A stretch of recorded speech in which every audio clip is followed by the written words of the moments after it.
Not used to having so many things to try to pay attention to up here. So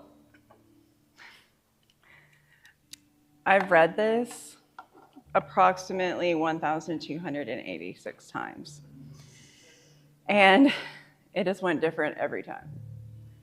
The irony being, when I preached on Easter, I had literally 2 sentences, and I just winged it. And today I have a lot of words, and I feel like that confuses everything. But my name is Andrea.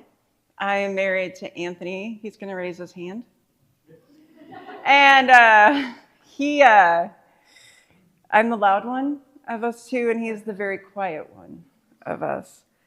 But just a little bit of backstory here. I grew up Assembly of God. If you would have I would have bled Assembly of God. I was there all the time. I went to their big general councils. I loved it.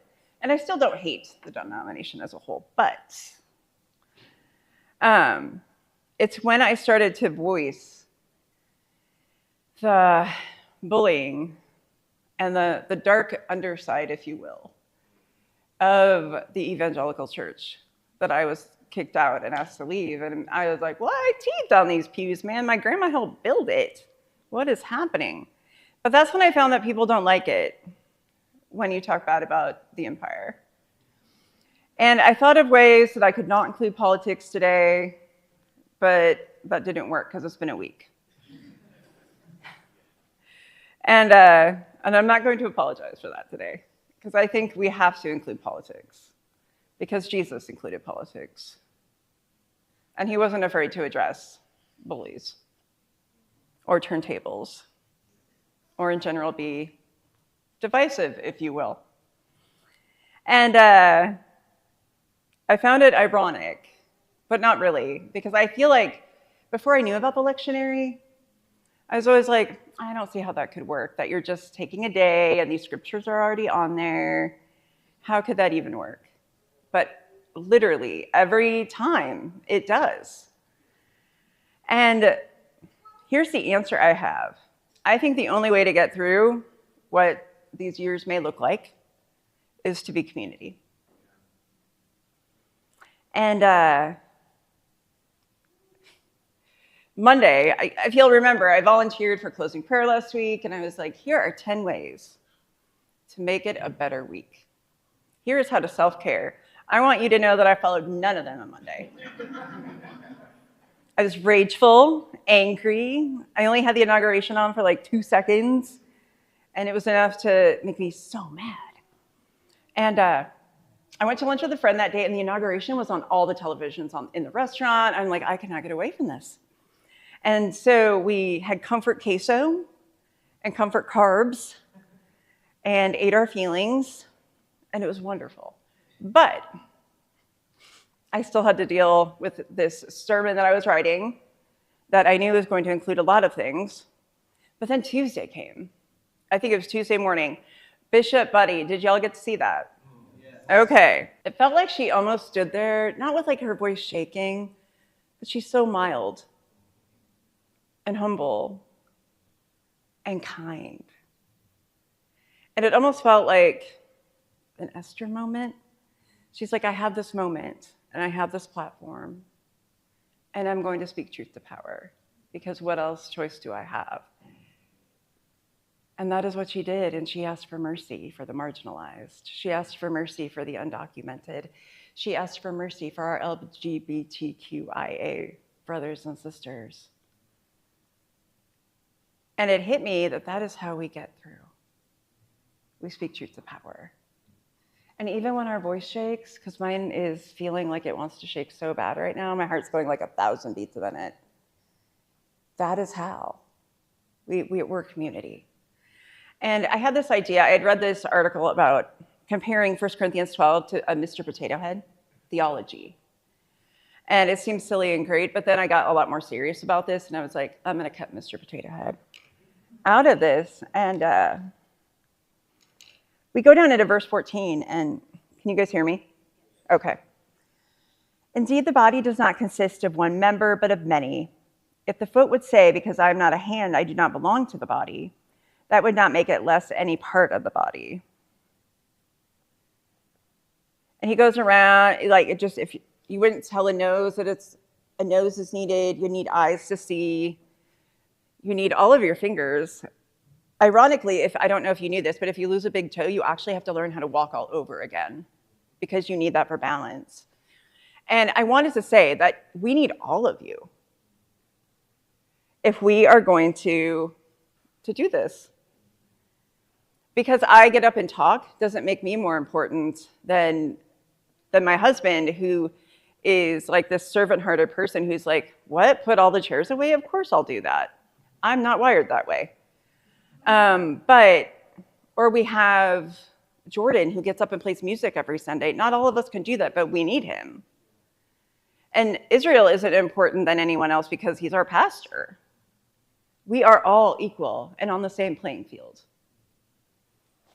And I think that's what Paul was getting at here. And when he wrote this, he was actually writing the Corinthian church, and he was pretty mad at them because the Corinthian church, they were a hot mess. They had a lot of very extreme things happening. And as I was reading, I was like, wow, I think I would have wrote an even more angry letter than 1 Corinthians. And I think he held back a lot. But he wanted them to know you have to stop the divisions among you. And so I think as we go forward here, and especially and I don't know if you feel it in our body, but it just feels like change. It feels like a transition. It feels like, what are we gearing up for? I don't know, but let's all jump off the cliff together kind of feeling.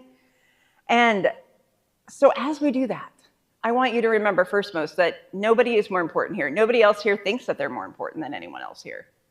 This has been the most safe place of leadership that I have ever served in.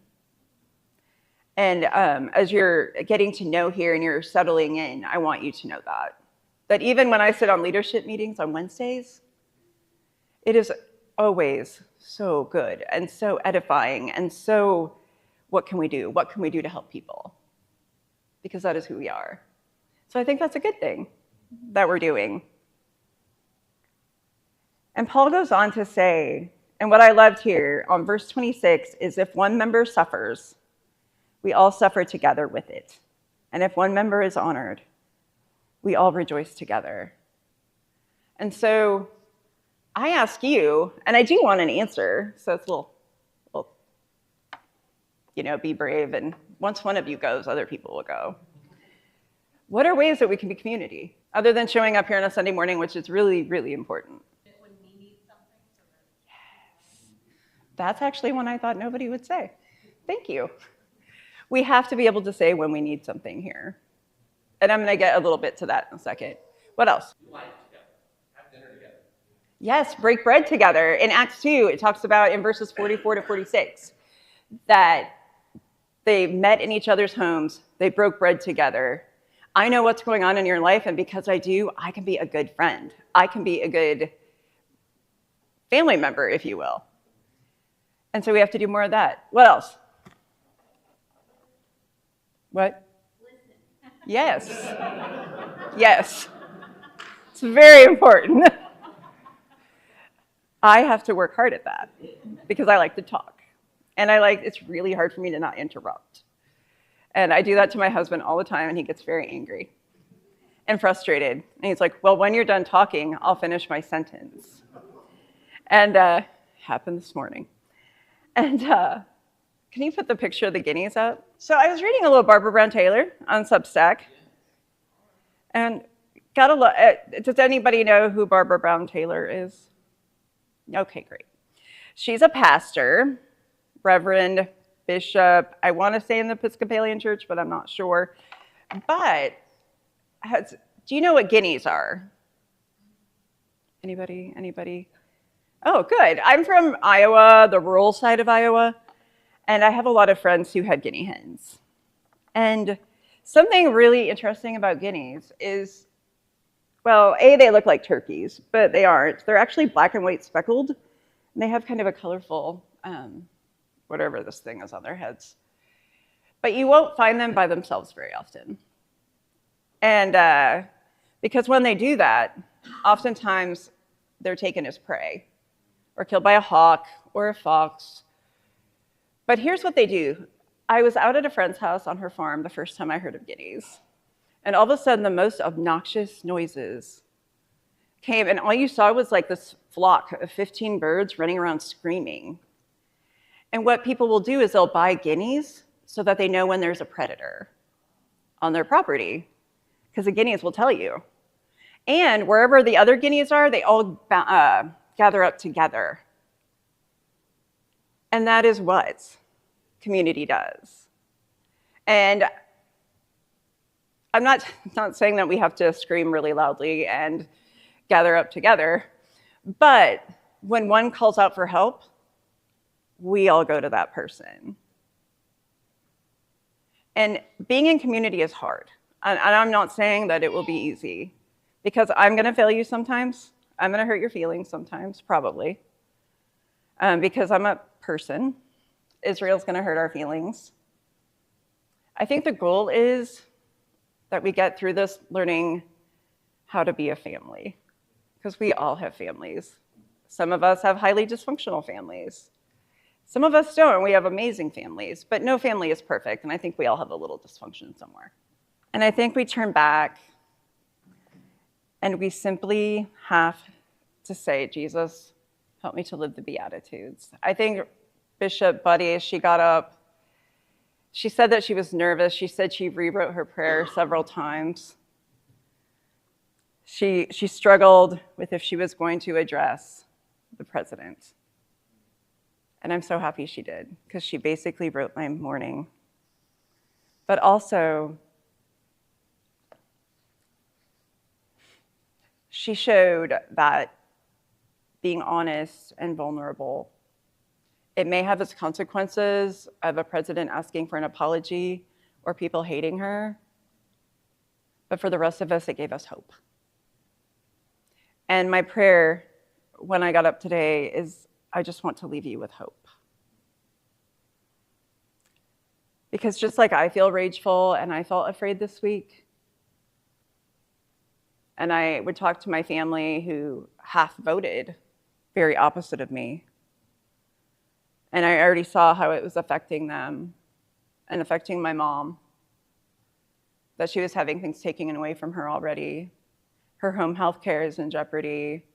Her blind support is in jeopardy. Her medicines are in jeopardy. And for so many things that keep her out of a nursing home is in jeopardy. But we have to be the ones that step out and say we care about those people. And I don't know what that looks like. It seems really big to me today.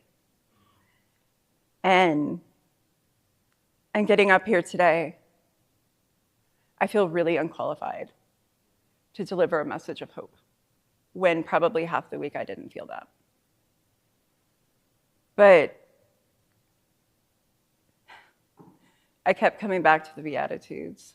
When Jesus saw the crowds, he went up the mountain. And after he sat down, his disciples came to him, and he began to speak. And he taught them, saying, "Blessed are the poor in spirit, for theirs is the kingdom of heaven. Blessed are those who mourn, for they will be comforted. Blessed are the meek, for they will inherit the earth. Blessed are those who hunger and thirst for righteousness, for they will be filled. Blessed are the merciful, for they will receive mercy. Blessed are the pure in heart, for they will see God. Blessed are the peacemakers, for they will be called children of God. Blessed are those who are persecuted for righteousness' sake, for theirs is the kingdom of heaven. Blessed are you when people revile you and persecute you and utter all kinds of evil against you falsely on my account. Rejoice and be glad, for your reward is great in heaven. For in the same way they persecuted the prophets who were before you. In the same way they're persecuting Bishop Buddy. In the same way they persecute the left, for lack of a better term there. In the same way, we will face persecution for speaking truth to power. But know that when we come together on a Sunday, when more and more people need community and come here, that we offer them peace. We offer them love. We offer them hope. We will not be like people who shrink back into the shadows and say, this is too hard. We can't. We will be people who stand up with our voices shaking and say truth. And for a week that has seemed like 100 years, I know that this is a really, really simple message, and I know it wasn't very long, but this is the calling of simplicity. We will not be a common church body in Oklahoma. I remember sitting in a house church with Israel years ago, saying that the church could be better. There is a way to do church where we don't have to throw her out. We can let her die, but we cannot throw her out. And the only reason we would let her die is to resurrect into something different, into something better. And that is what we are doing here. We're partnering with a good OKC. We partner with people from the table. We're not here to hoard our things. We are here to say, okay, we have these things, here, take it. Here is my love.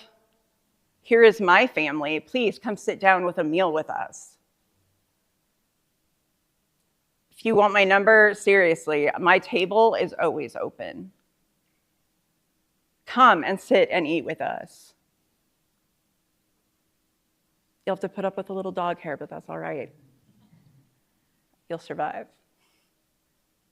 But my prayer is that this wasn't a Debbie Downer kind of message, but rather let's take all that fire and let's take that frustration and let's take that anger, let's take that rage, sadness, brokenness, and come out of the darkness. And let's be brave. And let's do this. Because we can. Again, I'm going to say we don't shrink back into the shadows. Grace and peace.